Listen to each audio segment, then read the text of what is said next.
Hello everyone. तो आज हम पढ़ेंगे ह्यूमन गैस्ट्रोइंटेस्टिनल ट्रैक्ट क्या होता है। पता नहीं यार मेरे को लेकिन चलो कोशिश करते हैं। अरे नहीं यार, मतलब ठीक है। देखो, ये उस पॉइंट ऑफ व्यू से है जब तुम्हें एग्ज़ाम में लिखना हो कि हम अगर एग्ज़ाम में क्वेश्चन आए तो कैसे लिखें। तो देखो, सबसे पहले ना, अगर इस टाइप का क्वेश्चन आया तो मान लो ये 20 नंबर में आया, तो 20 नंबर में आया तो इसके लगभग मतलब 4 पेज के आसपास का आंसर आया मैंने लिखा है, ठीक है। तो 4 पेज में इसको कैसे लिखेंगे, देखो ये, चलो स्टार्ट करते हैं। सबसे पहले हम इसका फ्रेमवर्क तैयार करेंगे, जो कि देखो मैंने ऑलरेडी कर रखा है यहाँ पे। सबसे पहले जीआई ट्रैक्ट होता क्या है, उसका इंट्रोडक्शन देंगे कि ये एक एलिमेंट्री कैनाल है, कि मतलब इसकी एनाटमी, फिर उसका डायग्राम बनाएंगे, फिर इसकी एनाटमी को पूरी डिस्क्राइब करेंगे एकदम। जैसे एनाटमी इसमें सबसे पहले क्या होता है, mouth, pharynx, oesophagus, stomach, small intestine, large intestine, anus. फिर इसके अंदर कौन से सपोर्ट ऑर्गन्स होते हैं, सलाइवरी ग्लैंड्स, पैनक्रियाज, लीवर, ठीक है। इसके बाद में हम इसकी फिजियोलॉजी लिखेंगे कि क्या होता है। सबसे पहले ये इंजेशन, डाइजेशन, एसिमिलेशन, एब्जॉर्प्शन और इगेशन, ठीक है। तो ये एक फ्रेमवर्क है। ये अगर इतना ये पूरा लिख दोगे ना तुम, तो 20 में से 20 नंबर आएंगे, कोई नहीं काट सकता, ठीक है। तो चलो सबसे पहले स्टार्ट करते हैं इंट्रोडक्शन। तो देखो, पहले हेडिंग डाली, एग्ज़ाम में ऐसे लिखना है, हेडिंग डाली फिर इंट्रोडक्शन लिख के हम इसमें देखो, जैसे मैंने लिख रखा है, human gastrointestinal tract also known as alimentary canal is a continuous muscular tube 6 to 9 metre long that begins at mouth and end at anus.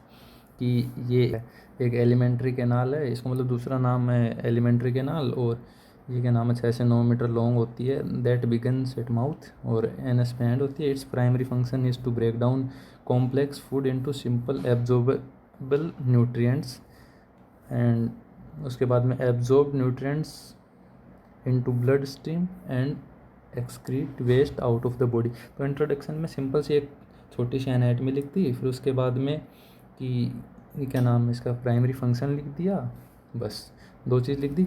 उसके बाद में हम आ जाएंगे सीधा डायग्राम बनाएंगे। डायग्राम की मतलब इतना सिंपल रखोगे, ज़्यादा वो नहीं है कि हाँ मतलब 1 मिनट के अंदर अंदर बन जाए, लाइक मोस्टली 40-45 सेकेंड के अंदर अंदर डायग्राम बन जाए। और डायग्राम को नीट एंड क्लीन रखने के लिए देखो कुछ टिप्स हैं कि ये जो सारे नाम हैं, मैंने तो चलो खैर मेरी राइटिंग थोड़ी ख़राब है कोई बात नहीं, पर लाइक ऐसे कि ये एक ही लाइन में हों सारे, है ना, एक ही लाइन में। अभी मैंने तो थोड़ा ऐसे बना रखा है रफ डायग्राम, तो अगर बनाओ तो सारे मतलब एक ही लाइन में ये स्ट्रेट लाइंस होनी चाहिए और क्लियरली विजुअल होना चाहिए कि हाँ क्या बनाया है।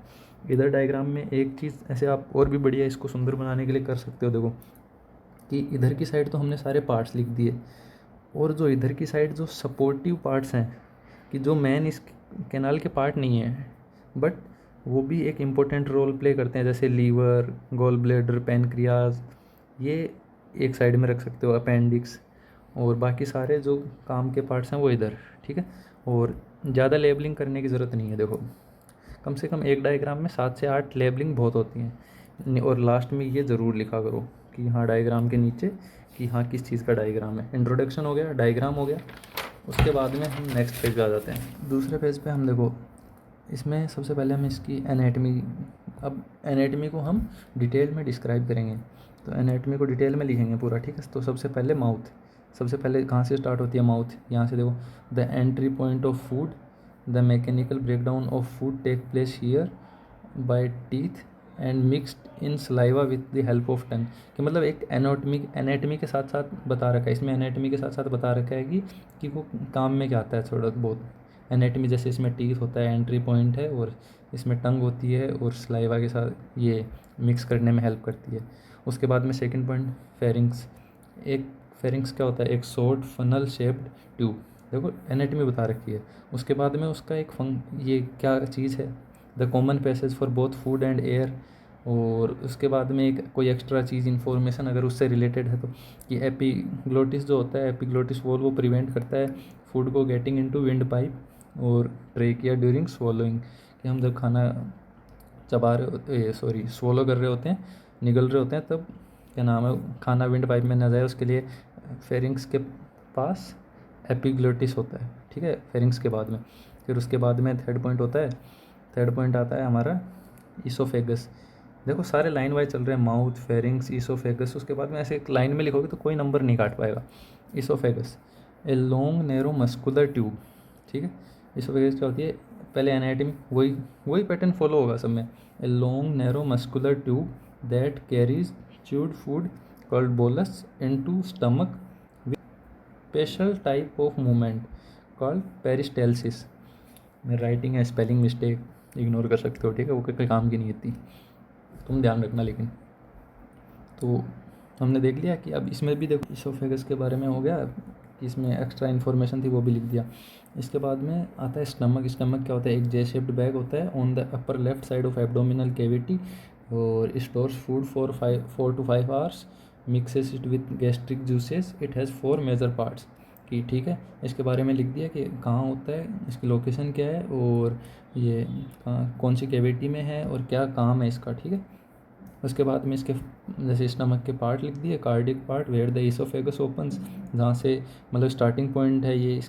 और अगर इसको थोड़ा डिटेल में लिखना चाहो तो ये स्टार्टिंग पॉइंट है ईसोफेगस के एंडिंग में होता है, ऐसे बना के, ठीक है, पर इतना ज़रूरी नहीं होता।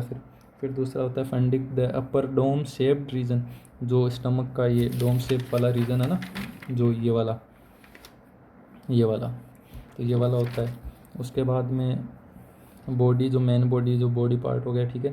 और pyloric the lower section that opens into small intestine, ठीक है। इसके बाद में स्मॉल इंटेस्टाइन के बारे में लिखेंगे। It is 6 metre long narrow tube muscular tube, lowest part of the alimentary canal, ठीक है। Longest part of the alimentary canal and main site for the complete digestion and absorption. यहाँ पे complete digestion और absorption होता है। और ये 3 part में डिवाइडेड होती है, 3 part, duodenum, jejunum, ileum. Duodenum की एनाटॉमी लिख देंगे कि डेडनम के the C shaped first part, it receives bile and pancreatic juice. वही anatomy, the long coiled middle portion, the highly coiled terminal point opens in a large intestine, its inner walls है finger like projection called villi, villi और whatever, इसकी pronunciation मेरे को नहीं आती थोड़ी सही। Increase the surface area for absorption, मतलब सारा डिटेल बता दी, एनाटॉमी बता दी, उसका एक फंक्शन बता दिया। उसके बाद में लार्ज इंटेस्टाइन, तो wider but shorter than small intestine, it's main job is to absorb water and salt from the undigested food, it consist of, इसके भी ऐसे part, caecum a small blind sac hosting symbiotic microorganism, कि मतलब जो useful micro organism हो वो यहाँ होते हैं और वो अपनी हेल्प करते हैं, ठीक है। उसके बाद में कोलन, ये कोलन मतलब लॉन्गेस्ट पार्ट होता है, ये ascending colon, transverse colon, descending colon, और वो जो सी शेप्ड होता है लास्ट में सेजाइटल कोलन, लार्ज इंटेस्टाइन का। फिर रेक्टम जहाँ पे लास्ट में जो फीसिस होते हैं वो एक्सपेल होने से पहले वहाँ पे स्टोर किए जाते हैं। उसके बाद 7th anus, the terminal opening through which solid waste eliminate कर दिया जाता है बाहर से। फिर लास्ट में देखो इतना हो गया, एनाटॉमी पूरी हो गई।